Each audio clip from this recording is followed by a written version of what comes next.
Welcome to A9 TV. ముందుగా headlines చూద్దాం. అగస్త్య మహర్షి ఆలయాన్ని సందర్శించిన డిప్యూటీ సీఎం పవన్ ఈ రోజు నుంచి దక్షిణాది రాష్ట్రాల పర్యటనకు శ్రీకారం చుట్టిన జనసేనాని 3 రోజుల ఈ యాత్రలో కేరళ, తమిళనాడులోని 7 క్షేత్రాలను సందర్శించిన పవన్ కొచ్చి సమీపంలోని శ్రీ అగస్త్య మహర్షి ఆలయాన్ని సందర్శించి ప్రత్యేక పూజల నిర్వహణ. ఖమ్మం నియోజకవర్గ కార్యకర్తల ఆత్మీయ సమావేశంలో పాల్గొన్న కేటీఆర్ కాంగ్రెస్ పై ఘాటు వ్యాఖ్యలు, కాంగ్రెస్ నాయకుల గల్లాలు పట్టుకుని కొట్టే రోజులు దగ్గరలోనే ఉన్నాయని వెల్లడి.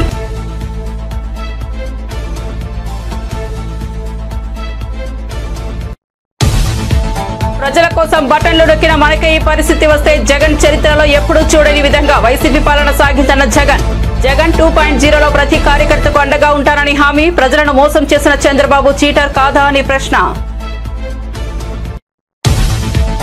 హోంగార్డులకు ఇంకా జీతాలు చెల్లించలేదన్న హరీష్ రావు 16,000కు పైగా హోంగార్డులు ఇబ్బంది పడుతున్నారనే ఆవేదన. వెంటనే జీతాలు చెల్లించాలని demand.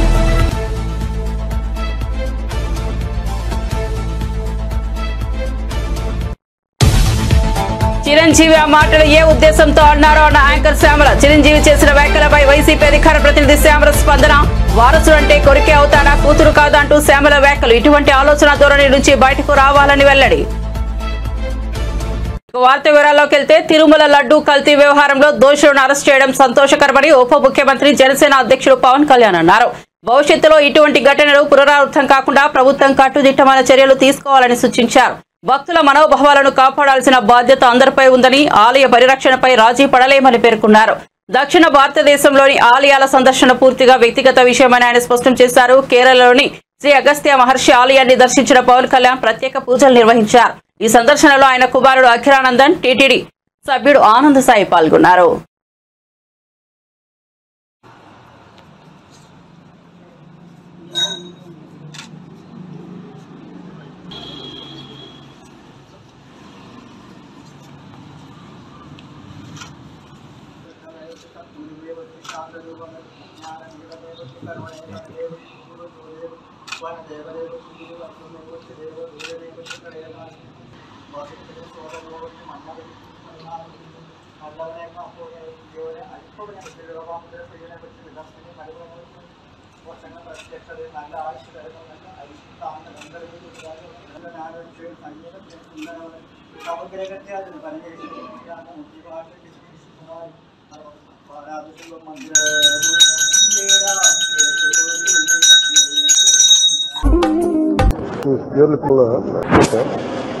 I had a great passion for Kerala once when I was 6, but I didn't have the money then to that kind of money to come here and learn, and I regret that. That's why I know there's a great Siddharth system is there.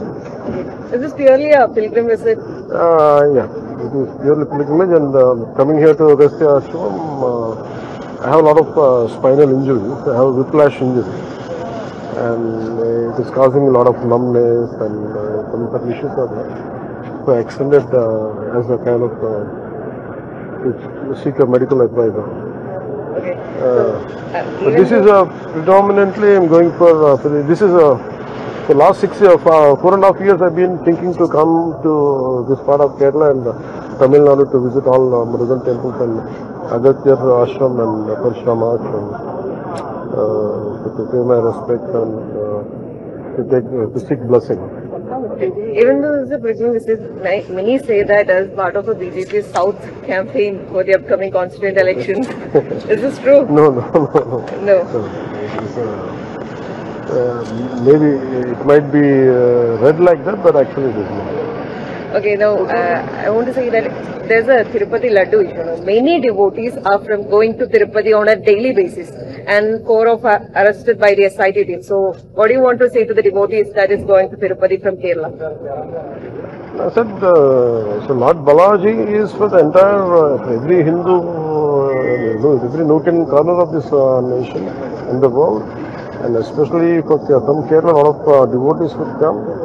And whatever happened, it is very unfortunate, and people who seek money, people should not seek money from temples and everything, but this is a sad state of affairs. And I felt personally quite bad about it, and eventually I raised my voice, and the culprits have been arrested. and we'll make sure that in future it will never occur. And I'll take this message to AP also. YCP అధినేత జగన్ వివిధ జిల్లాల నేతలతో సమావేశమవుతున్న సంగతి తెలిసిందే. ఈ రోజు ఉమ్మడి గుంటూరు జిల్లా నేతలతో భేటీ అయ్యారు. ఈ సందర్భంగా ఆయన మాట్లాడుతూ మరోసారి ఆసక్తికర వ్యాఖ్యలు చేశారు. 2014-24 మధ్య జగన్ 1.0 ప్రభుత్వం నడిచిందని, చరిత్రలో ఎప్పుడు చూడని విధంగా వైసీపీ పాలన సాగిందని, లంచాలకు తావు లేకుండా 2.71 లక్షల కోట్ల నేరుగా లబ్ధిదారుల అకౌంట్లోకి వేశామని తెలిపారు. జగన్ 2.0లో ప్రతి కార్యకర్తకు తోడుగా ఉంటామని, ప్రతి కార్యకర్త ఇంటికి పెద్దన్నగా అండగా ఉంటానని జగన్ చెప్పారు. మరో 25 నుంచి 30 ఏళ్లు తాను రాజకీయాల్లో ఉంటానని తెలిపారు. వైసీపీ పాలనలో 2 ఏళ్లు కోవిడ్ ఉందని, అందుకే కార్యకర్తలకు చేయాల్సింది చేయలేకపోయామని చెప్పారు. నిజంగా ఈ ఒక్కొక్క కార్పొరేషన్లో వీళ్ళకున్న బలం ఎంత అని చెప్పి చూస్తే, తిరుపతి కార్పొరేషన్లో 49 ఉంటే 48 వైఎస్ఆర్సీపీ గెలిచింది. తెలుగుదేశం పార్టీ 1. ఆ 1 గెలిచిన చోట డిప్యూటీ మేయర్ వాళ్ళ మనిషి అని చెప్పి వాళ్ళు చాలా ఏదో గొప్ప కార్యము ఘనకార్యము చేసినట్టుగా వాళ్ళు చెప్పుకుంటా ఉన్నారు. వైఎస్ఆర్సీపీ కార్పొరేటర్లు ప్రయాణం చేస్తూ ఉన్న బస్సును పోలీసుల ద్వారా వీళ్ళే అడ్డుకుంటారు. పోలీసుల ఆధ్వర్యంలో వీళ్ళే దాంట్లో ఉన్న కార్పొరేటర్లను కిడ్నాప్ చేస్తారు. మళ్ళీ వీళ్ళే ఎన్నికల్లో మేమే గెలిచాము అని చెప్పి డిప్యూటీ మేయర్లుగా మావాడే గెలిచాడు అని చెప్పుకునే కార్యక్రమం. ఆ కార్పొరేటర్లు పాపం వచ్చిన తర్వాత వాళ్ళు చెప్పిన గాథలు మీడియా సమక్షంలో మనం అంతా కూడా చూసాం. ఇదే మాదిరిగా ఏలూరు కార్పొరేషన్ 50 డివిజన్లు ఉంటే అందులో 47 వైఎస్ఆర్సీపీ, తెలుగుదేశంకి వచ్చింది 3. నెల్లూరు కార్పొరేషన్ 54 డివిజన్లు ఉంటే 54 వైఎస్ఆర్సీపీని. హిందూపురం మున్సిపాలిటీ బాలకృష్ణ కనిపిస్తాడు, చంద్రబాబు నాయుడు బావమడిది, ఆయన ఏదో ఘనకార్యంగా చెప్తాడు. 38 డివిజన్లు ఉంటే వైఎస్ఆర్సీపీకి 29 డివిజన్లు వచ్చినాయి. తెలుగుదేశంకి వచ్చింది కేవలం 6. దాంట్లో ఏదో పదవి ఏదో వచ్చిందని చెప్పి ఘనకార్యంగా చెప్పుకుంటా ఉన్నారు. పాలకొండలో 20 ఉంటే 17 వైఎస్ఆర్ కాంగ్రెస్ పార్టీ, 3 టీడీపీ. అక్కడేమో వైఎస్ఆర్ కాంగ్రెస్ పార్టీ వాళ్ళు ఎవరిని కూడా వీళ్ళు ఒక్కరిని కూడా లాగలేకపోయారు. సో వెంటనే ఏం చేశారు? Post phone. తుని 30 ఉంటే 30కి 30 వైఎస్ఆర్సీపీ. తెలుగుదేశం పార్టీకి ఒక్కడు కూడా లేడు. ఆడ కూడా ఉద్రిక్తత పరిస్థితుల మధ్య ఎలక్షన్ పోస్ట్ పోన్ అంట. పిడుగురాళ్ళ మున్సిపాలిటీ 33 వైఎస్ఆర్సీపీని, ఈడ కూడా election post phone. Nuzvid municipality 32 ఉంటే 25 వైఎస్ఆర్సీపీ, 7 టీడీపీ. బుచ్చిరెడ్డిపాలెం 20 ఉంటే వైఎస్ఆర్సీపీకి 18, టీడీపీకి 2. నందిగా మున్సిపాలిటీ 20 ఉంటే వైఎస్ఆర్సీపీకి 13, టీడీపీకి 6. చివరికి గుంటూరులో కూడా 57లో 46 వైఎస్ఆర్సీపీ, టీడీపీకి 9, ఆ కూటమికి 2. దీంట్లో కూడా అవిశ్వాసం పెడతారంట, మేయర్ని దింపేస్తారంట. ఫలానా హైదరాబాద్ లోని మీ సేవ కేంద్రాల్లో భారీగా రద్దీ నెలకొంది. కొత్త రేషన్ కార్డుల కోసం ప్రజలు బారులు తీరారు. బుధవారం ఉదయం నుంచే పెద్ద ఎత్తున మీ సేవ కేంద్రాలకు చేరుకున్నారు. రేషన్ కార్డుల్లో మార్పులు చేర్పులు, ఆధార్ అప్డేట్ కోసము తరలి వస్తున్నారు. జనం భారీగా వస్తుండటంతో మీ సేవ కేంద్రాలు కిక్కిరిసిపోతున్నాయి. గంటల కొద్దీ పడిగాపులు కాస్తున్నామని ప్రభుత్వం చెప్పిన రుసుం కంటే ఎక్కువగా వసూలు చేస్తున్నారని ప్రజలు ఆరోపిస్తున్నారు. రద్దీ పెరగడంతో సర్వర్లు మొరాయిస్తున్నాయని మీ సేవ నిర్వాహకులు చెబుతున్నారు.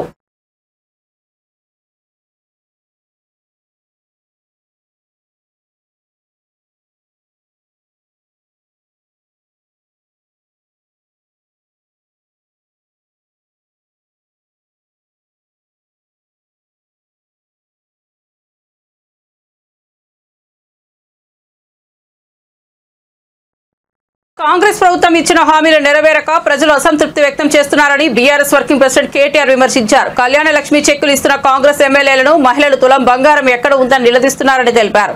ప్రజలే గల్లా పట్టి కాంగ్రెస్ నాయకులను ప్రశ్నించే రోజులు దగ్గర పడుతున్నాయని అన్నారు. ఇప్పటికే రుణమాఫీ పూర్తిగా అమలు కాలేదని, రైతు భరోసా కేవలం 2 ఎకరాల వరకు ఇస్తామన్న మాట కూడా నెరవేర్చలేదని, ఎకరం లోపున రైతులకు సాయం అందలేదని తమకు మెసేజ్లు వస్తున్నాయని కేటీఆర్ వెల్లడించారు. కేసీఆర్ గారు 2000 ఇస్తే మేము 4000 ఇస్తాము. కేసీఆర్ గారు ఇంట్లో ఒక ముసలమ్మకో ముసలయ్యకో ఇస్తే మేము ఇద్దరికీ ఇస్తాము, ఒకవేళ తల్లిదండ్రులు ప్రభుత్వ ఉద్యోగులైనా వాళ్ళకు కూడా ఇస్తాము అంటూ ఏదైతే ఒక అరిచేతిలో స్వర్గం చూపెట్టినారో దాన్ని ప్రజలు కొంత నమ్మినట్టుగా ఉన్నారు. దాంతోపాటు మీ జిల్లాలో కొన్ని రాజకీయ సమీకరణల వల్ల కూడా మనకి చివరిలో కొంత నష్టం జరిగిన మాట వాస్తవం. కానీ గత సంవత్సర కాలంగా మనం ఓడిపోయినా ప్రజలకి కష్టం వచ్చినప్పుడు మాత్రం మనం ఇంట్లో కూర్చోలేదు. ఖమ్మంలో వరదలు వస్తే మళ్ళీ తిరిగి గుర్తొచ్చింది ఇదే పువ్వాడ అజయ్ గారు ఇంటింటికి తిరిగి మళ్ళీ ప్రభుత్వం, మరి ఇంత పెద్ద ప్రభుత్వం, ఇంతమంది మంత్రులు, 3 మంత్రులు ఉన్నారు. డిప్యూటీ సీఎంతో కలిపి ఖమ్మం జిల్లాలో 3 మంత్రులు ఉన్నారు. కానీ కనీసం ఆ రాణి గారు అనే ఒక అమ్మాయి వాళ్ళ కుటుంబంతో సహా మొత్తం డాబా మీద చిక్కుకొని పోతే కనీసం ఒక హెలికాప్టర్ పంపించడానికి కూడా ప్రభుత్వానికి మనసు రాలేదు. మంత్రులు ఇవాళ ఎమ్మెల్యేల బర్త్డేలకి పనికి మాలిన కార్యక్రమాలకి మాత్రం హైదరాబాద్ నుంచి కూతవేడు దూరానికి కూడా హెలికాప్టర్ వేసుకొని పోతున్నారు. కానీ ఒక అమ్మాయి మొత్తం కుటుంబంతో సహా వరదల్లో అక్కడ చిక్కుకొని పోతే పంపించడానికి మాత్రం హెలికాప్టర్ దొరకలేదంట. కానీ మన ప్రభుత్వం ఉన్నప్పుడు ఎట్లా ఉండేదో ఒకసారి గుర్తు తెచ్చుకోండి. భూపాలపల్లిలో ఇంకా మంచిర్యాలలో రకరకాల ప్రాంతాల్లో వరదలు వచ్చినప్పుడు చిన్న చిన్న గ్రామాలకు, కుగ్రామాలకు కూడా మనం 1 కాదు 3, 4 హెలికాప్టర్లు పంపి అక్కడ ఉండే పశువుల కాపర్లను కానీ ఇంకో ఇతరులను కానీ కాపాడి ఒక్కొక్క ప్రాణం విలువ తెలిసిన ప్రభుత్వం కాబట్టి మనం కాపాడుకున్నాం. ఈ ప్రభుత్వం వచ్చిన తర్వాత మీ జిల్లా మంత్రులు ఖమ్మంలో వరదలు వస్తే వరదలన్నీ పోయినాక వచ్చినారు. ముఖ్యమంత్రి గారు కూడా ఓపెన్ టాప్ జీబీకి ఇట్లా ఎలక్షన్. ఏపీసీఐడి మాజీ చీఫ్ అంబేద్కర్ ఇండియా మిషన్ వ్యవస్థాపకుడు పివి సునీల్ కుమార్ మరియు కస్టోడియల్ టార్చర్ కేసులో విచారణ ఎదుర్కొంటున్న గుడివాడ తులసిబాబు మధ్య ఉన్న ఆర్థిక అనుబంధంపై మాజీ ఎంపీ రఘురామకృష్ణంరాజు సంచలన వ్యాఖ్యలు చేశారు. ఈ వ్యవహారంపై పలు ఆసక్తికర అంశాలను మీడియా ముందు వెల్లడి చేస్తూ వీరి మధ్య ఆర్థిక లావాదేవీలు ఏ విధంగా ఉన్నాయో ప్రశ్నించారు. ఈ వ్యవహారంపై ప్రభుత్వం సమగ్ర దర్యాప్తు చేయాలని డిమాండ్ చేశారు. ఏపీసీఐడి మాజీ చీఫ్ అంబేద్కర్ ఇండియా మిషన్ వ్యవస్థాపకుడు పివి సునీల్ కుమార్ కి మరియు నా కస్టోడియల్ టార్చర్ కేసులో విచారణ ఎదుర్కొంటున్న గుడివాడ దంగథాకోర్ తులసిబాబుకు మధ్య ఉన్న ధనానుబంధంపై రఘురామకృష్ణంరాజు మీడియాకు వివరించారు. వచ్చినప్పటికీ అసలు వీళ్ళ అనుబంధం గురించి ప్రజలందరికీ కూడా తెలియచేయాల్సిన బాధ్యత ఒక బాధితుడిగా నా మీద ఉంది కాబట్టి ఇప్పుడు తులసిబాబు ఇతని గురించి క్లుప్తంగా చెప్తా. 6/10/2020 కొంచెం శ్రద్ధగా వినండి. 6/10/2020 నాడు ఈ తులసిబాబు అన్న వ్యక్తిని ఇంకెవరో కిరణ్ వీళ్ళిద్దరిని లీగల్ అసిస్టెంట్స్ అంటే సిఐడికి కొంత న్యాయ నిపుణుల కొరత వచ్చిందట. అందుకని న్యాయ నిపుణులుగా ఈ తులసిబాబుని కిరణ్ అని ఇంకో వ్యక్తిని నియమించుకుంటానికి అప్పుడేముండే అప్పుడు అతను దందాలు చేసేవాడు, మరి కొట్టుకొచ్చిన దాంట్లో కొంత పైన ఇచ్చేవాడు ఏంటో మొత్తం మీద అతను బాగానే సాగింది. సరే ఏం కౌరులు చెప్పాడో అక్కడ సాగింది బాగానే. అంటే నన్ను కొట్టడానికి ఇదొక 7 నెలల ముందు. సో వీళ్ళిద్దరిని అపాయింట్ చేశాడు లీగల్ అసిస్టెంట్స్గా. జోక్ ఆఫ్ ది మిలీనియం ఏంటంటే అప్పటికి తులసిబాబు అన్న వ్యక్తికి అతను లాయరే కాదు, డిగ్రీ ఏదో చదివితే చదువుకుని ఉండొచ్చు. లా చదివిన వాళ్ళందరూ లాయర్ కారు.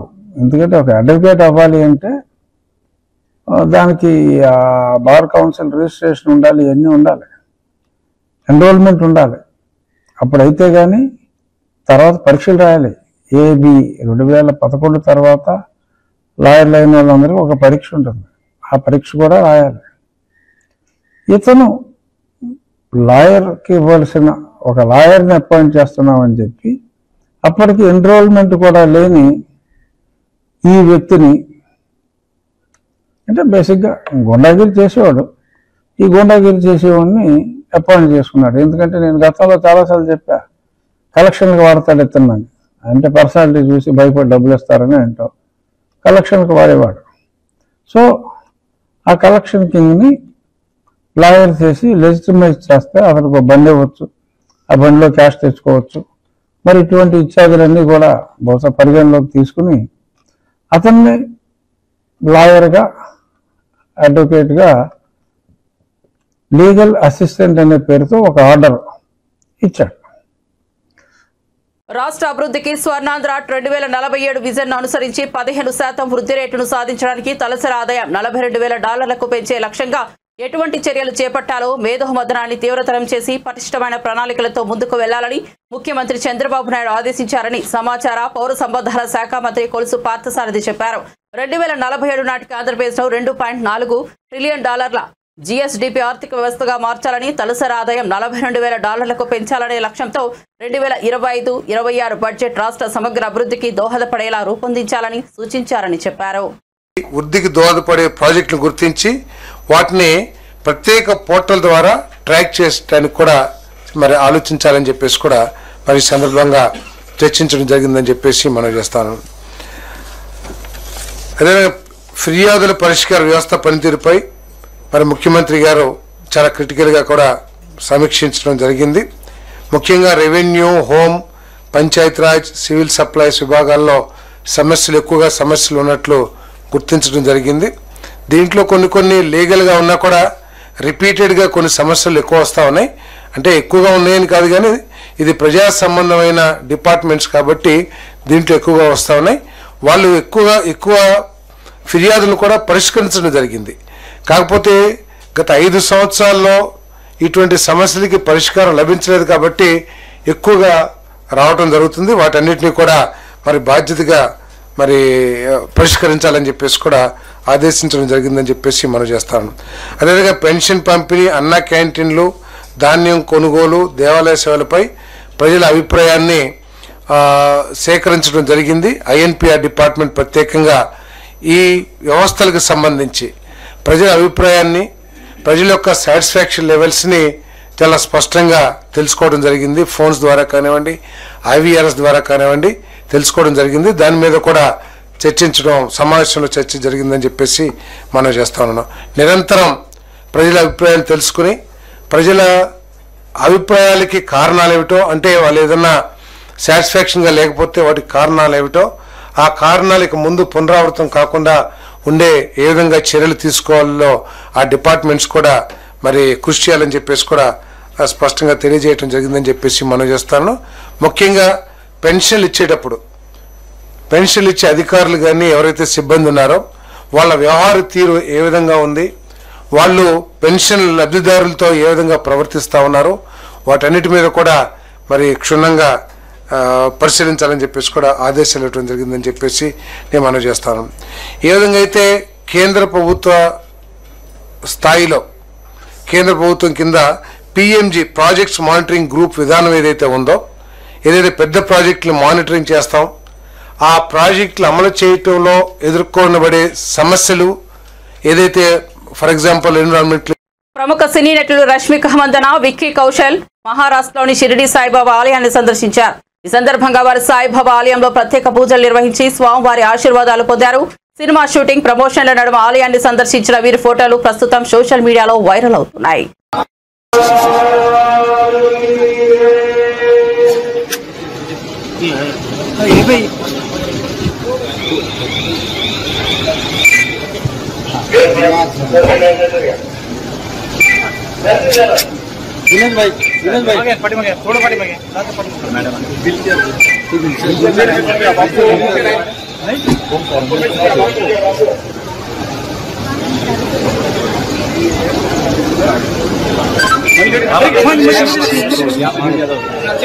चलिए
ఈ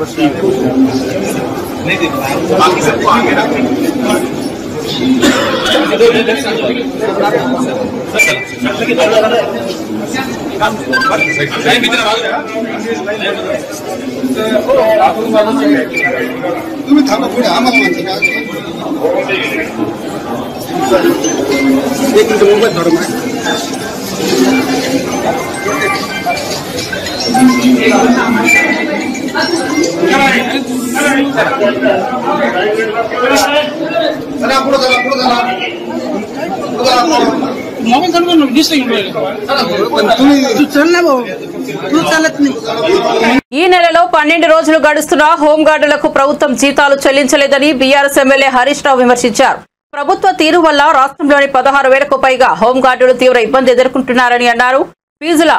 పిల్లల ఫీజులు, ఇంటి అద్దెలు, రోజువారీ ఖర్చుల కోసం అప్పులు చేయాల్సిన దుస్థితి నెలకొందని చెప్పారు. పథకాల్లో కోతలు, జీతాలు చెల్లించకుండా వాతలోని ఎద్దేవా చేశారు. హోంగార్డులకు ఇంతవరకు జీతాలు చెల్లించకపోవడం సిగ్గుచేటని హరీష్ రావు విమర్శించారు. చేతిలో చిల్లి గవ్వలేక హోంగార్డులు ఇబ్బందులు పడుతున్నారని ఆవేదన వ్యక్తం చేశారు. ఈఎంఐలు చెల్లించకపోవడంతో బ్యాంకు వాళ్ళు ఫోన్లు చేసి నిలదీసే పరిస్థితి వచ్చిందని అన్నారు. కాంగ్రెస్ పార్టీ అధికారంలోకి వచ్చినప్పటి నుంచే ఇదే పరిస్థితి కొనసాగుతుందని చెప్పారు. దీనికి ముఖ్యమంత్రి ఏం సమాధానం చెబుతారని ప్రశ్నించారు. ఇది ప్రజాపాలన కాదని ప్రజా వ్యతిరేక పాలన అని అన్నారు. హోంగార్డులకు వెంటనే జీతాలు చెల్లించాలని డిమాండ్ చేశారు. కళ్యాణదుర్గం నియోజకవర్గంలో 100 ఏళ్ల పురాతన పట్టాభిరామస్వామి దేవస్థానంలో కొలువుదీరిన సీతారాములకు కళ్యాణదుర్గం ఎమ్మెల్యే ఆమిలినేని సురేంద్రబాబు పట్టు వస్త్రాలను సమర్పించారు. ముఖ్యంగా ఎన్నో ఏళ్లుగా ఉన్న పట్టాభిరామస్వామి దేవాలయంలో హిందువులు, ముస్లింలు కలిసి పట్టాభిరామస్వామి బ్రహ్మోత్సవాలను ఘనంగా నిర్వహిస్తున్నారు. హిందూ దేవుడికి 1,00,000 పూలతో ముస్లింలు ప్రత్యేక కానుకను అందజేశారు. ఎక్కడా లేని విధంగా దేశంలో హిందువులు, ముస్లింలు కళ్యాణదుర్గంలో ఏకమయ్యారని ఎమ్మెల్యే అమిలినేని సురేంద్రబాబు పేర్కొన్నారు. ఎమ్మెల్యే సురేంద్రబాబుతో పాటు కళ్యాణదుర్గం నియోజకవర్గ ముస్లింలు కూడా ఆలయంలోకి ప్రవేశించి ప్రత్యేక పూజలలో పాల్గొన్నారు. జై శ్రీరామ్ అంటూ ముస్లింలు ఈ కార్యక్రమంలో పాల్గొన్నారు. ఈ సందర్భంగా ఎమ్మెల్యే సురేంద్రబాబు మాట్లాడుతూ కుల మతాలకు అతీతంగా కళ్యాణదుర్గం నియోజకవర్గంని కూటమి ప్రభుత్వం అభివృద్ధి చేస్తోందని, ఇప్పటికే పలు అభివృద్ధి కార్యక్రమాలు నియోజకవర్గ వ్యాప్తంగా చేపట్టినట్లు వెల్లడించారు. బీటీపీ ప్రాజెక్టును త్వరలోనే పూర్తి చేసి కళ్యాణదుర్గంను సస్యశ్యామలం చేస్తామని ఎమ్మెల్యే పేర్కొన్నారు.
అలాగే ఈరోజు భగవంతుని కూడా ప్రార్థించాను. మన ప్రాంతంలో ఏదైతే ఉందో బీటీపీ ప్రాజెక్ట్ని సకాలంలో పూర్తి చేయాల్సిన బాధ్యత మనము తీసుకుంటున్నాం, మన ముఖ్యమంత్రి గారు తీసుకుంటున్నారు. అలాగే మన పవన్ కళ్యాణ్ గారు, అలాగే మన ఎన్డీఏ నరేంద్ర మోడీ గారు, అలాగే ఏదేమైనా కూడా భగవంతుని ఒకటే కోరుకున్నాం. వాళ్ళందరి తరఫున కూడా త్వరగా మా ప్రాంతానికి. హైదరాబాద్ రాజేంద్ర నగర్ శివాలలోని ఓ ఫామ్ హౌస్ లో పోలీసులు ఆకస్మికంగా దాడి చేసి కేసును ఆడుతున్న 64 మందిని అరెస్ట్ చేశారు. అంతేకాదు పందెం కోళ్లకు కత్తులు కట్టి పందాలు నిర్వహిస్తున్న ఘటనను కూడా పోలీసులు గుర్తించారు. ఈ కేసులో ప్రధాన నిందితుడిగా భూపతిరాజును అరెస్ట్ చేశారు. ఫామ్ హౌస్ లో కేసును కోడి పందాలు నిర్వహిస్తున్న విషయంపై పోలీసులు కేసు నమోదు చేసి దర్యాప్తు చేస్తున్నారు. భారీ మొత్తంలో నగదు, కార్డులు, పందెం కోళ్లు, ఇతర సామాగ్రిని పోలీసులు స్వాధీనం చేసుకున్నారు. వైసీపీ అధికార ప్రతినిధి యాంకర్ శ్యామల తాజాగా మెగాస్టార్ చిరంజీవి చేసిన వ్యాఖ్యల పట్ల స్పందించారు. కేవలం కొడుకునే వారసుడనడం సబబు కాదని అన్నారు. కూతుర్ని కూడా పరిగణలోనికి తీసుకోవాలని వ్యాఖ్యానించారు. అదే నాకు అర్థం కాలేదు. వారసుడంటే కొడుకు అవుతాడా, కూతురు అవుదా ఏమో. మరి మెగాస్టార్ చిరంజీవి గారు ఏ ఉద్దేశంతో అన్నారో నాకు తెలియదు, కానీ వారసుడంటే కొడుకులే అవ్వాలి అనే ఆలోచన నుంచి అందరూ బయటకొస్తే బాగుంటుందని హితవు పలికారు. జరిగిన అన్యాయాన్ని గుర్తెరిగి ఆమె దాని నుంచి బయటకొచ్చి మళ్లీ తన కుటుంబ జీవన పోషణ కోసం తనకు జరిగిన అన్యాయం నుంచి బయటపడితే తను ఆ కిరణ్ రాయల్కి ఇచ్చినటువంటి 1,30,00,000 తనకి తిరిగి వస్తే అది తన కుటుంబానికి ఉపయోగపడతాయి అని చెప్పి నమ్మి ఈ కూటమి ప్రభుత్వాన్ని సహాయం అడిగితే ఏం చేశారండి? మీరిచ్చిన తీర్పు ఏంటి? ఆవిడ అరెస్ట్. అంటే బహిరంగ సభల్లో అధికారులతో సమావేశాల్లో మీ మాటలు కోటలు దాటుతాయి. మహిళలకి ఏమన్నా అన్యాయం జరిగితే కడుపు రగిలిపోతుంది, కడుపు తరుక్కుపోతుంది. మహిళల safety is my utmost priority అని మాట్లాడినటువంటి గొంతులు ఈ రోజున ఎందుకు ఒక్క మాట కూడా మాట్లాడట్లేదు? మీ పార్టీ నాయకుడేగా. ఎందుకని? అంటే ఇవన్నీ మాటల వరకేనా? చేతల్లో ఇవేం కనబడవా? ఒక ఆవేశం అదంతా ఏమైపోయింది? ఈ రోజున ఆవేశం అంతా ఏమైపోయింది? లేకపోతే ఏమన్నా డ్యూటీ దిగారా? చెప్పండి. జస్ట్ అంటే ఏమైనా గ్యాప్ తీసుకున్నారా? మళ్ళీ మీరు డ్యూటీ ఎక్కాక ఇవన్నీ చూస్తారా? రాజకీయ ముసుగులో. బులెటిన్ ముగించే ముందు హెడ్లైన్స్ మరోసారి చూద్దాం. అగస్త్య మహర్షి ఆలయాన్ని సందర్శించిన డిప్యూటీ సీఎం పవన్. ఈ రోజు నుంచి దక్షిణాది రాష్ట్రాల పర్యటనకు శ్రీకారం చుట్టిన జనసేనాని. 3 రోజుల ఈ యాత్రలో కేరళ, తమిళనాడులోని 7 క్షేత్రాలను సందర్శించిన పవన్ కొచ్చి సమీపంలోని శ్రీ అగస్త్య మహర్షి ఆలయాన్ని సందర్శించి ప్రత్యేక పూజల నిర్వహణ. ఖమ్మం నియోజకవర్గ కార్యకర్తల ఆత్మీయ సమావేశంలో పాల్గొన్న కేటీఆర్. కాంగ్రెస్ పై ఘాటు వ్యాఖ్యలు. కాంగ్రెస్ నాయకుల గల్లాలు పట్టుకుని కొట్టే రోజులు దగ్గరలోనే ఉన్నాయని వెల్లడి.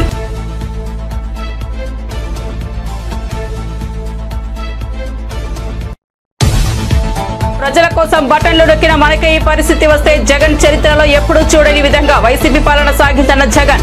జగన్ 2.0లో ప్రతి కార్యకర్తకు అండగా ఉంటానని హామీ. ప్రజలను మోసం చేసిన చంద్రబాబు చీటర్ కాదా అని ప్రశ్న. హోంగార్డులకు ఇంకా జీతాలు చెల్లించలేదన్న హరీష్ రావు. 16,000కు పైగా హోంగార్డులు ఇబ్బంది పడుతున్నారనే ఆవేదన. వెంటనే జీతాలు చెల్లించాలని డిమాండ్.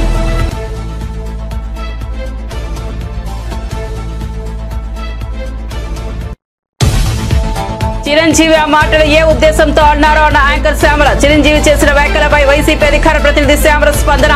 వారసుడంటే కొడుకే అవుతాడా, కూతురు కాదా అంటూ శ్యామల వ్యాఖ్యలు. ఇటువంటి ఆలోచన ధోరణి నుంచి బయటకు రావాలని వెల్లడి. మరిన్ని అప్డేట్స్ కోసం చూస్తూనే ఉండండి A9 TV.